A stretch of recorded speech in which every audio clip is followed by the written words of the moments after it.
नमस्कार, city news मध्ये आपलं स्वागत आहे। एक नजर टाकूया नागपूरच्या क्राईम जगतावर।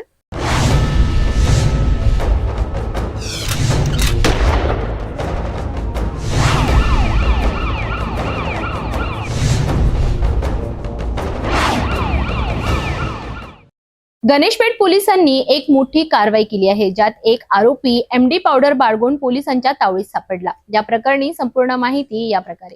23 जानेवारी रोजी गणेशपेठ पोलिसांनी गुप्त माहितीच्या आधारे मोठा अटकेचा धाडस केला आहे। रात्री 8:30 ते 9:45 वाजताच्या दरम्यान पोलिसांनी गणेशपेठ हद्दीत सापळा रचला आणि एका लाल रंगाच्या ऍक्टिवा मोपेडवर असलेल्या संशयित युवकाला ताब्यात घेतले।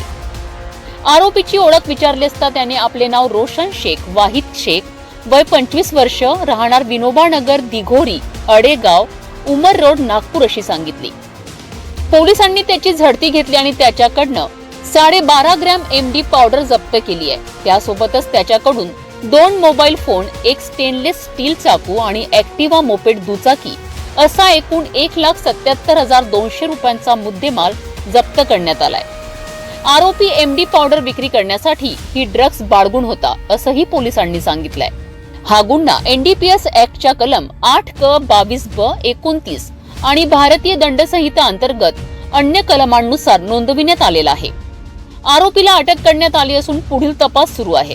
गणेशपेठ पोलिसांच्या या यशस्वी कारवाईमुळे नागपूर शहरातील ड्रग माफियाला एक मोठा धक्का बसला आहे। पोलिसांची तपास प्रक्रिया सुरू असून आरोपीला लवकरच न्यायालयात हजर केले जाईल।